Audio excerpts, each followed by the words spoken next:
Welcome. I'm Brad Miller, and today with Jason Medford, we're going to talk about Jason Medford. Actually, today we're going to talk about Jason and his origin story, his No, spiritual it's origin the story. it's the Jason Ego show, right? No, it's not. It No, absolutely we're not gonna for we're gonna any. hear. No, we're not going to be about ego and anything else.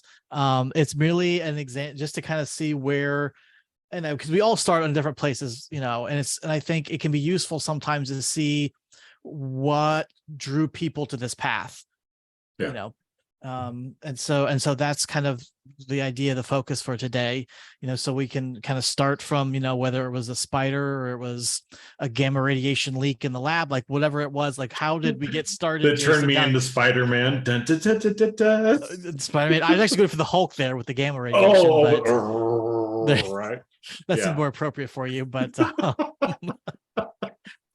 yeah, I mean, I know, you have a very interesting background, that you don't really share with many people in National Man of Mystery and all. Yeah, But yeah. again, I know, but if those are people are interested, there are actually podcast episodes out there that you can hear about Jason's background, and about rafting trips and when he was younger and all kinds of fun things. Oh, gee, yeah. You referring like to the jamming podcast that I have, jamming with Jason? There's that one. Yeah. Obviously, if you're not already doing it, please listen to Jason's Jamming with Jason Oh, podcast. But he's also been guests on another podcast as well, where he's kind of told a little bit about himself and things. So if you want to find out more, you can definitely learn a little bit anyway. I mean, he may not go into his CIA much, but you know I'd have to kill you. Can't do that. exactly.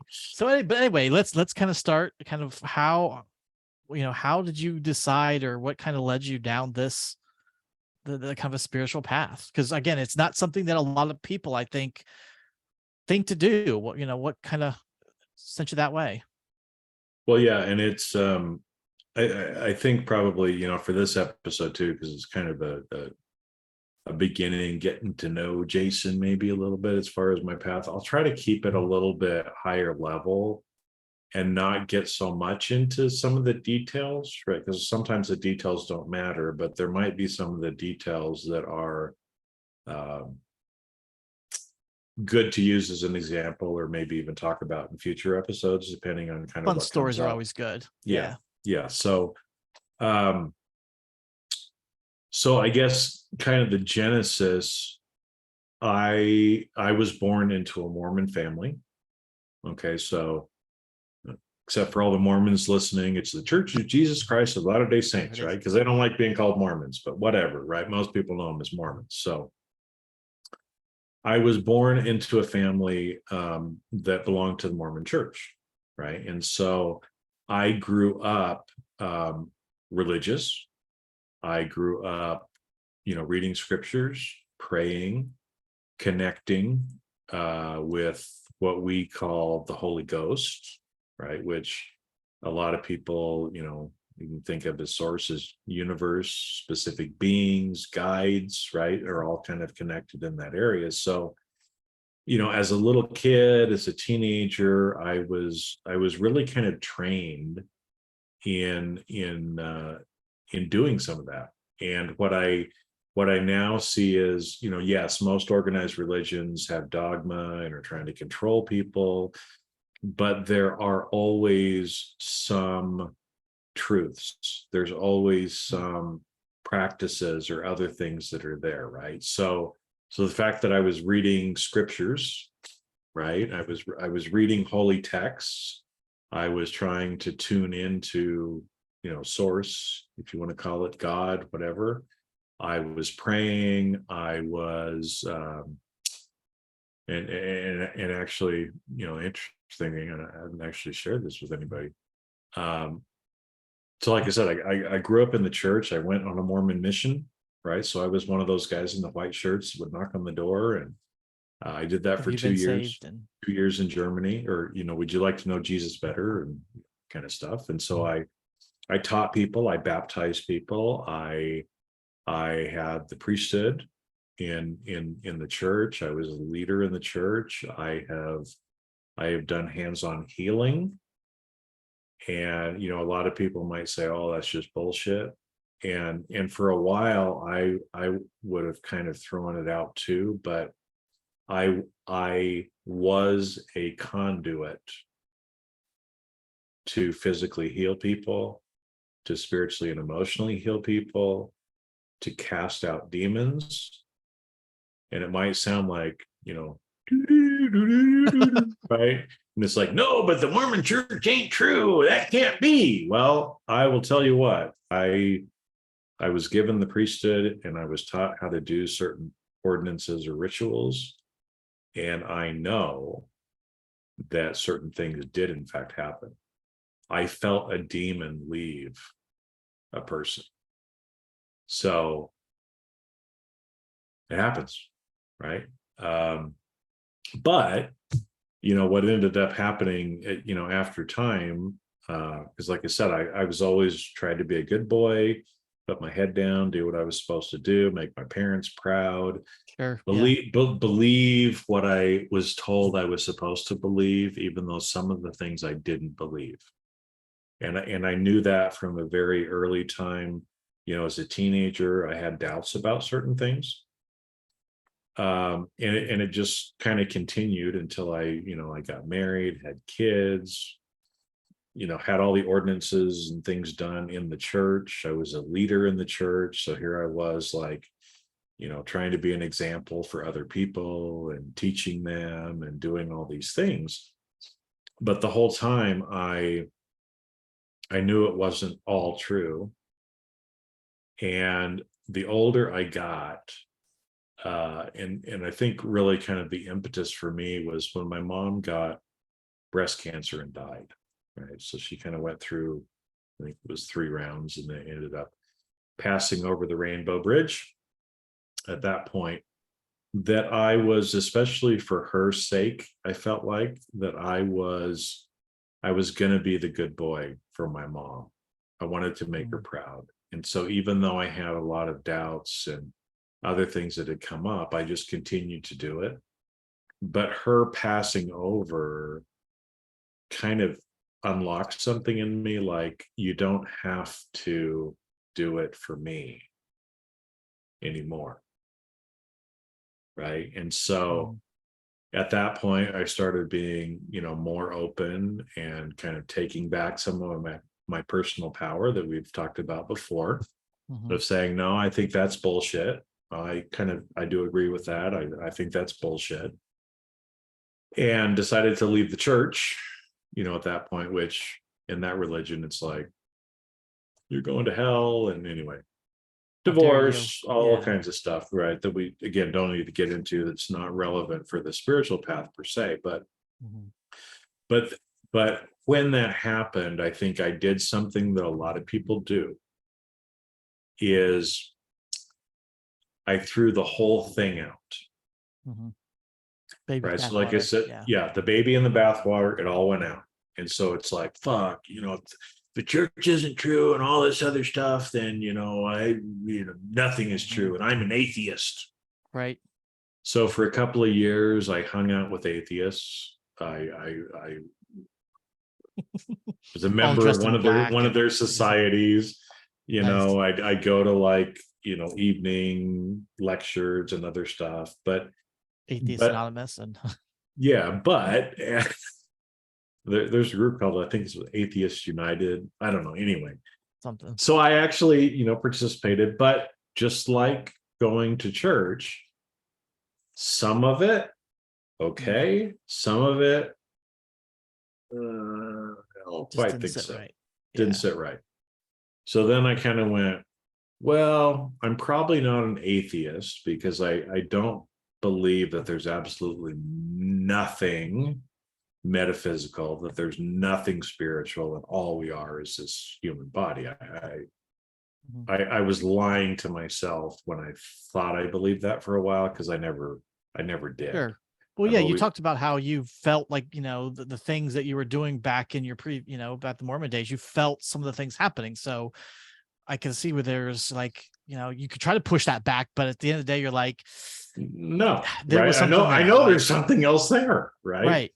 Because you can't unknow something that you know. And so, when I think about it, and like I said, I haven't even I've never told anybody. I don't even think I've told anybody about that. And here I am blabbing my mouth The on the internet and the world. podcast Yeah. about casting out the evil spirit. I mean, the only other person that knew about it was, the person that we did it to and my Person that had companion. the said spirit, and probably the And spirit, if I had to and guess. and the entity that got kicked out, right? Right. But yeah, so and when I think about it and I remember and I know some of the feelings and the other things I had, then I kind of softened, right? I'm like, well, I'm not an atheist, so maybe I'm an agnostic. And the atheist thing maybe lasted for a couple of years, but the agnostic, that was a pretty quick, no, that's bullshit, Jason, it is, right?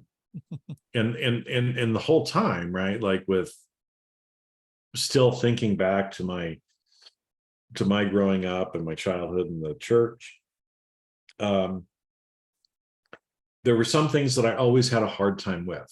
Like I had a hard time that Jesus was my Christ, that really God would make somebody die for my sins, because I didn't really believe that there were sins. That didn't kind of sit right with me, and didn't sit right with me that you have to go, and prostrate yourself to Jesus in order to be saved. And that part of it didn't really sit with me, even though I continued to try to kind of convince myself, no, it must be true. It must be true. It must be true. Right. But there were other things like, angels coming to Joseph Smith and giving him an ancient record that he translates. I had no problem with that. Right, where it's like everybody else is flipped. They're like, oh yeah, Right. Jesus, I totally get it.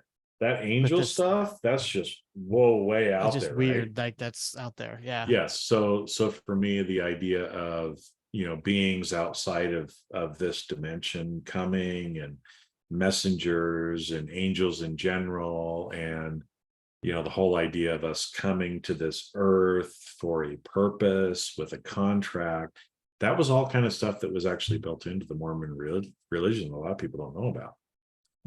Right. So there was truth there. And, I don't know exactly what the impetus was, but I just started getting more interested again in spirituality. So not in religion, but in spirituality. And like I said, I don't know what the impetus really was, but I just started gravitating towards that, and kind of had thrown out the atheist, had thrown out the agnostic, and was just trying to live a better life and connect more. And like I said, I can't right now remember. I mean, a lot of people go kind of from an Eastern religious philosophy standpoint. So, Buddhism, there's a lot of truths there, and a lot of people that live peaceful lives, from that. And so, again, I done some research and played a little bit with that. But honestly, I cannot remember exactly what it was, but it was kind of like this slow process going through to where I was becoming, I knew that I was spiritual. I didn't know exactly what it means, but I started, doing things like meditating and trying to be kinder, and, trying to connect with spirit or source, sort of a thing. But yet not necessarily knowing a direction or what I was supposed to do. I was just trying to make these little steps, right? Sure. And then it was, when I was in TCP with Jim Fortin, it wasn't the TCP thing, but he did like an add-on called Evolve, that was more kind of spiritual in nature. And the first couple of those that I listened to, it was just like, boom, all of this kind of stuff was coming back. And so really the last, I don't know, 3 or 4 years of my life have been like I'm sitting at a table with one of those 1,000-piece jigsaw puzzles in front of me. And for so long, I was just sitting there looking at all these puzzle pieces, like, I know these all go together, right? Because I had like little truth here, a little truth there, a little truth here, a little truth there. And it's like, I know these things fit together, but I'm not quite sure how, right? And then I would hear something like, Jim's Evolve call, and it was like, oh shit, two or three of these pieces, all of a sudden I reached over and picked them up and snapped them together. And I'm like, fuck, that's kind of cool, right? Mm-hmm. And so I just continued to kind of, go through that program, listen to what he was saying, but also, tuning to myself as well, right? Of what is it that I really need to be doing, and like you said, I've just over the last many years, I've just started picking up more and more puzzle pieces and Mm-hmm. putting it together. And it's like I'll just pick up a couple pieces and it's like, oh, now where does this one go? Oh, it goes right there. Right. And so slowly I am slowly or quickly, because some stuff has happened very quickly to me. I'm putting together those pieces.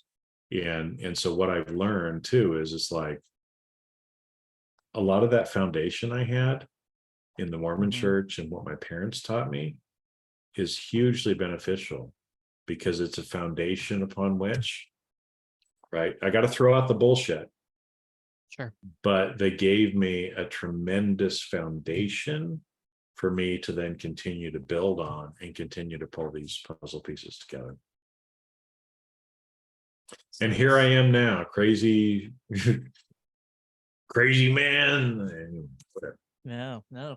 I mean, and you talked, you said you kind of, it wasn't like all of a sudden something happened and you're like, oh, this is kind of where I go and how things, you know, work and everything else. I mean, it was similar.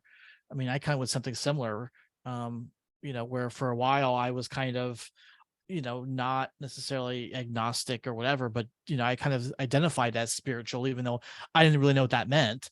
I just Mhm. kind of felt that meant just kind of believed in things for myself and whatever. And I know we talked about on one of the first episodes about, kind of getting in touch with nature was kind of my first kind of foray back into Yep. what spirituality was and all, and going for walks and then going from starting at the park and then going to outside of a city park, now go out to a more of a wooded area, woods and parks that way with trails and things, and kind of started to I came kind of from that standpoint, and Mhm. always loved, mythologies and things like that. And a lot of these stuff, then, like you said, start to see things as slowly kind of like, okay, this kind of could fit here together. And you bit pieces and they kind of can see how they all fit. Because I think one point I do want to make mention is that, we talk about, religion, and religion is not spirituality, Right. but religion has these bits in it that are based off of universal truths or whatever you want to call them. If you compare various religions, a lot of them have these same kind of things common throughout them. And so, throwing out the baby with the bathwater of religion, there's still there are things in there that are valid in Yeah. there, but you might have to go and dig them out. You have to look for them. You can't, and sounds like that's something that you kind of went through. Well, and part of it, again, it's on purpose. I mean, that's how the plan works, folks, right? Is you gotta go digging to find the gems or look at the table long enough and find the puzzle pieces, right? Things are hidden on purpose so that those people who aren't ready for it uh won't see it, right? So you've got to do the work and kind of prepare because I think as part of it, I was going to share there's a story in the Bible and kind of the Mormon tradition, right? So like Paul is this person, right? Paul wrote most of the New Testament. Okay, at least from story perspective, right? I'm giving you the historical kind of thing, right? But in there, he's going along this road, and all of a sudden he gets like zapped, and God comes to him, or an angel, I can't remember what, and says, Saul, quit doing what you're doing, quit persecuting these people. You're called to the work, and now your name is Paul, right? So it's like this big, oh, Now, Yeah, whether the it angel's happened, open and yeah, whether it happened that way or not exactly, I don't know. That's kind of how it's documented in the Bible, right? But even in the Mormon tradition, right? I mean, again, it's like, the story was Joseph Smith was trying to figure out which religion should he join, right? So he's praying, like, which of these churches should I get baptized and join? And when he's out praying, God and Jesus come and say, don't join any of them, because through you, you're going to be called to start something new. So don't go to any of them, and we'll get back to you, right? hold So that again, thought. it's Yeah. like, yeah, it's like the heavens part, and this big aha, right? Mhm. And again, whether that happened exactly the way that he documented it, and exactly the way that the Mormons believe it or not, doesn't matter. Those kinds of things do happen.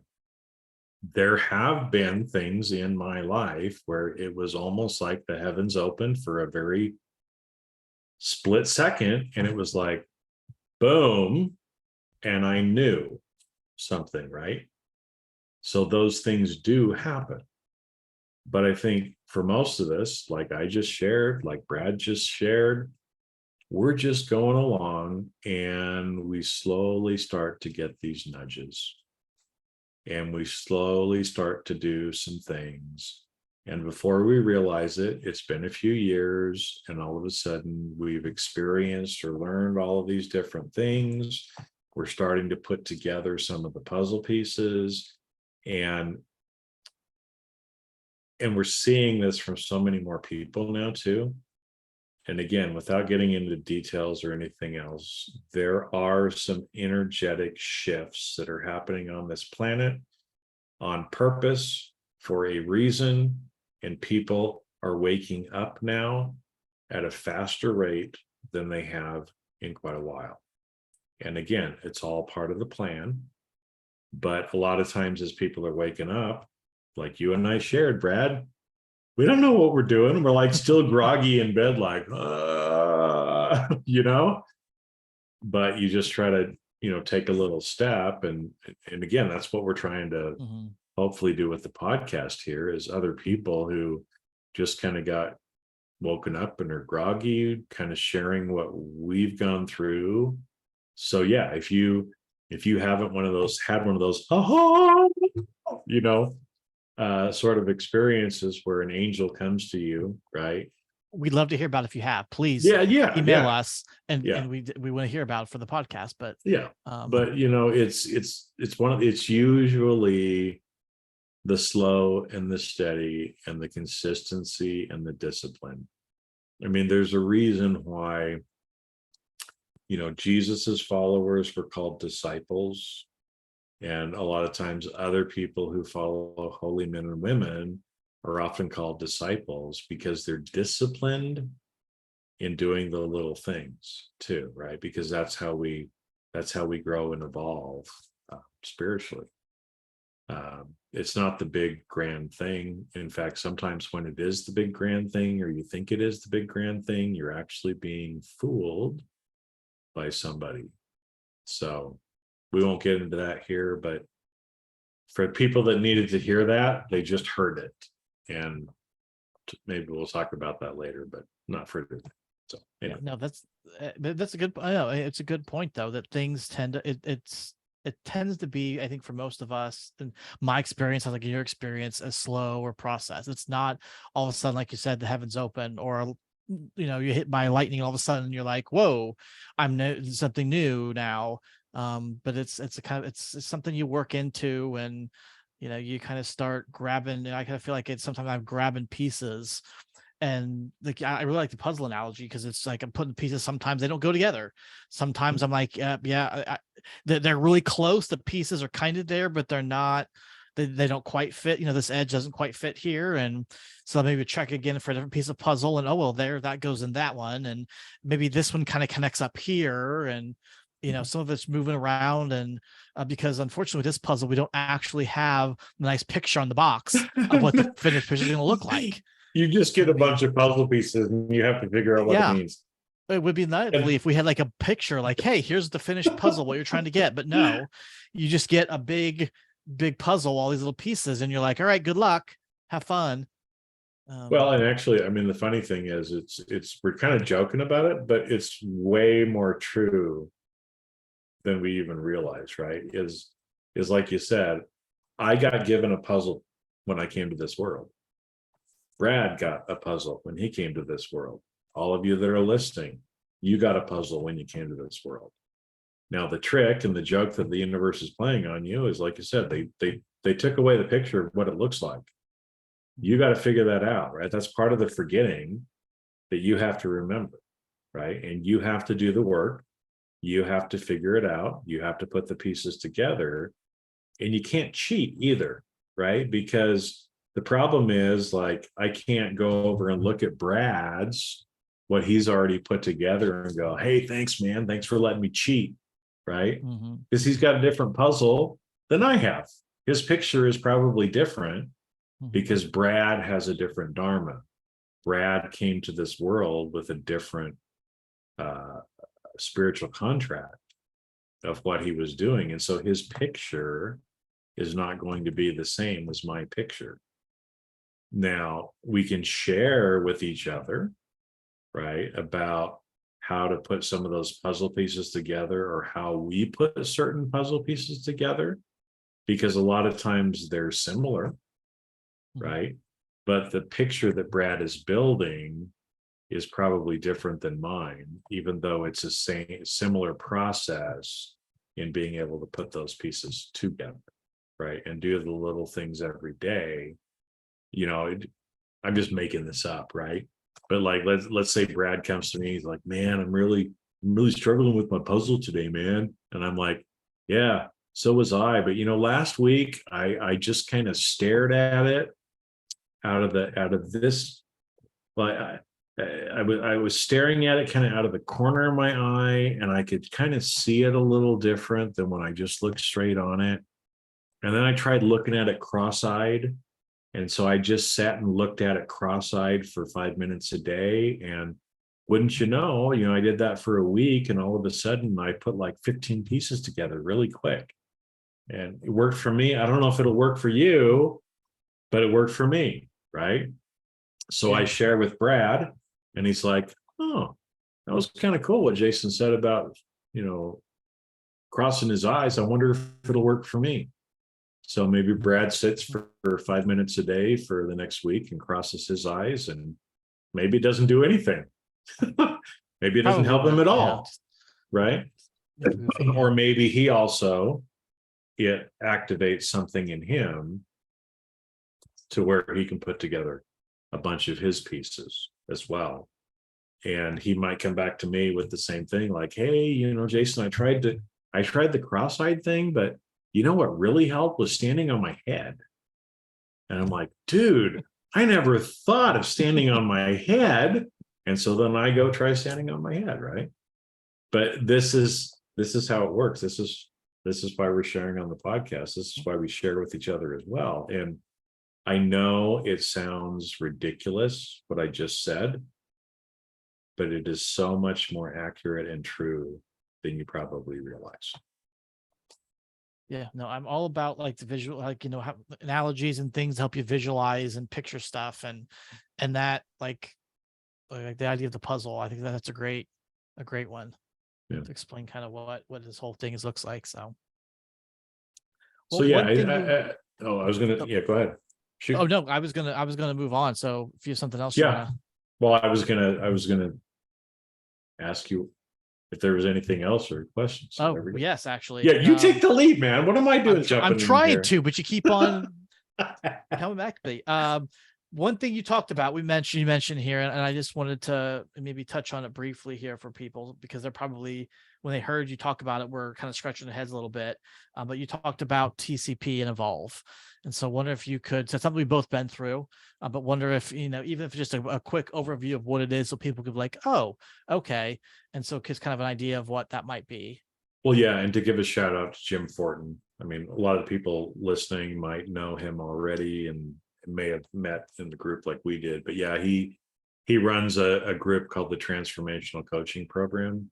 And it's a lot of it is kind of about shifting your perspective and being, right, focusing on your being and being a kind of different person. So then you can do things in a certain way and have the things in life that you want, right? So where most of the time we want to have certain things, so we do things so we can become certain things, and it's flipped, right? So Jim kind of talks about that. Transformational coaching is kind of what he calls it, and he's really good at what he does. So both of us ended up kind of in that program. But Jim is a spiritual person, and so TCP is, while it's spiritual in nature as far as helping us to manage our 3D shit, like our emotions, which we've talked about on here, which are so important spiritually.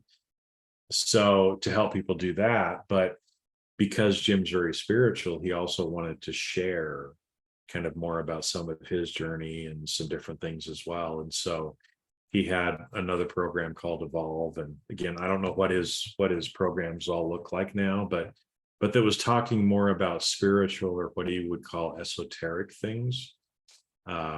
And yeah, like I said, TCP helped me to manage some of my shit and take more responsibility in the 3D. But then, like I said, when I kind of went through that Evolve program and started hearing some of the different things from a spiritual perspective, that really helped me start to kind of piece some of the things together. Because like I said, I hadn't really realized it, but with our puzzle piece thing, right? I put together all these pieces when I was little and when I was a Mormon. And I put together some other pieces when I pretended like I was an atheist for a while, right? And I put together some other pieces that I've been going through, right? And so, my whole desk is full of puzzle pieces. Some of them have been put together at different times. But now, again, through that and some of the other stuff that I've been doing, it was like, now I can see how, maybe I had this big block of puzzle pieces. And now it's like, oh, hold it. That's the face of the Cocker Spaniel. And so, I just wanted to say Jason's cock. puzzle has a Cocker Spaniel on it. Yeah, well, I guess I wanted to say cock on the podcast. So there you go. I don't know. I mean, you have to, get that E rating somehow, right? Yeah, Explicit, anyway. yeah. Mature. This is intended for mature audiences only. But which is not incorrect, but in a different way than in a different way. Yeah. Hosted by two immature people. But here we go. But yeah, so it just helped me again to start to see how some of these building blocks that I had from before, I didn't have to throw away because they were part of the puzzle, right? They just didn't fit where I thought they fit because there were certain things I didn't know yet. There were certain things that I hadn't experienced yet. And so as I started to do that more and more, right? And like I said, Jim's programs were one of those things that helped me to put some different puzzle pieces together and kind of cross my eyes as I'm looking at the puzzle, right? Or look at it differently than maybe my parents taught me to put a puzzle together, right? Because maybe, what worked for them doesn't necessarily work for us, right? Because maybe maybe my mother was used to putting together, this nice floral landscape that actually looks like a floral landscape. It's a picture, a painting that's just cut up. And maybe she's trying to explain to me, no, honey, you got to get all the little red ones and you put all the little red ones together to make the flowers, because you can tell that these are probably the flowers. And so, look for all the different little red pieces. And I'm over here looking at my puzzle and I'm like, my puzzle doesn't look like yours, Mom. Mine is like one of those 3D posters, right? That just looks like, I don't know what the fuck it is, right? It's just like, and you have to cross your eyes to actually see magic the eye image. puzzles. Those You've got magic eye puzzles, right? Yeah. So, well, it's other people trying to tell me or explain to me how to do it isn't going to make any sense if I have a magic 3D eye puzzle, right? And maybe I needed to cross my eyes to now all of a sudden go, oh, there's a whale in there and there's a hummingbird. But if I look at it only through my 3D eyes, I just see lines and squiggles, right? And some of us might have to cross our eyes to see our puzzles. And Or stay in their everybody's heads, gonna, apparently. yeah, because it's all in your head. And other people are gonna look at you, right? Like my mom, if she would come over and look at me, she'd be like, honey, why are your eyes crossed? You're not supposed to do that. Don't you know if you cross your eyes for long enough, they'll stick that way? And she really didn't tell me that in real life, right? Yep. But I'm over here going, no, mom, when I cross my eyes, I can see what I'm doing, right? And again, that might sound very silly to everybody who just has heard that, but it's way more true than you probably even imagine. This is probably not the first episode that you want to get into if you're just listening to our podcast. You probably should start maybe back to the beginning and work your way up, because I'm pretty sure that as the farther and farther we go, the more I don't even know what word you want to say, insane we sound sometimes, or just kind of things that come out. Go back and get the foundation. Yeah. Yeah, you need to get the foundation first. So, but no, I had something very similar, like your TCP experience. Not to make this sound like a commercial for Jim, but I started TCP during the pandemic. So March of 2020 is when I started TCP while we were in Maui. I actually signed up while I believe we were actually in Maui. And like you said, it talks a lot about the 3D stuff, the everyday things, whatever like that.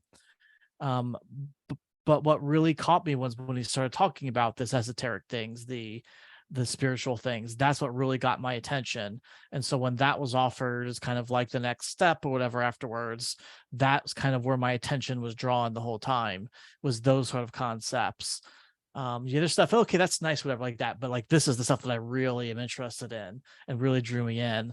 And at first it may have just been that just sounds really cool and fun, I want to hear more about it, but like you said, the more you listen to it, the more you kind of get into it, the puzzle pieces start fitting together easier. Yep. Or you start seeing like, wait, that's a corner piece actually. Well, that makes this a whole lot easier now if I realize that's a corner piece, because these all now hook into it a certain way, and it didn't put the puzzle together for me completely. Like there's still many pieces all over my desk, of the puzzle for it. But it definitely helped. It connected us. Like it was the reason why we met in the first place. Yep. But it's really pushed me down this path a lot further than before, because before it was more of like, oh, nature and I like these things, whatever. But it helped me kind of focus and, hey, I'm walking this path now. It's not just a fun little trip through the woods. There's actually a purpose here for what I'm doing. So, and it sounds like you probably had something very similar to that then, your experience as well. Yeah, exactly. And again, I mean, I left out a lot of details, which is fine, because we're going to have lots of other episodes for me to share more of some of the maybe specific examples too. But yeah, hopefully it's been helpful. I think I probably even shared a few things today that you didn't know about me, Brad, even though we've been friends for. I did not know about the spirits. No, the evil years. Spirits. Yeah. So that's yeah. new thing shared to the world. But yeah, no. But yeah, I mean, I don't know if there's anything else that you think that we should throw in here that kind of helps complete the picture of spiritual Jason and how he kind of jumped onto the path. And because I think your story is kind of similar to people. I think a lot of people kind of had this religious background, or this, kind of the way they were brought up, and kind of threw it aside. And now we're starting to find some of the pieces from before, maybe they're starting to grab back onto now, and kind of put some things together that way. Yeah. And I think, maybe as we've kind of talked, I mean, just a couple of like summary things. right? Maybe at the end, but don't throw out the baby with the bathwater. If you had a religious upbringing or some other thing, don't throw out everything that you were taught, because you might need to throw out 90% of it. I don't know. It might only be 30% you have to throw out. You're going to have to throw out some of the things from your childhood and the indoctrinations that you've had that are false, but not everything that you were taught is false, right? So you've got to kind of figure out what's true for you and false for you, right? So don't throw it all out. You've got to think about, again, just every day trying to sit down with your puzzle and try to put a few pieces together. And some days maybe you'll put together 15 or 20, and some days you're like really lucky to get 2 done. That's okay. I've had days where nothing's gonna end the puzzle, and I just want to You just look at the puzzle and you're like F and this all, and sometimes that happens, right? But each day show up. I mean, again, these are some of the practices and things that we're talking about, right? And I think also realize that your puzzle looks different than everyone else's. And while we can learn from each other, and a lot of the techniques, a lot of the practices, a lot of the rituals may be similar, we all end up having a different puzzle. Like I said, mine might be a Magic Eye 3D.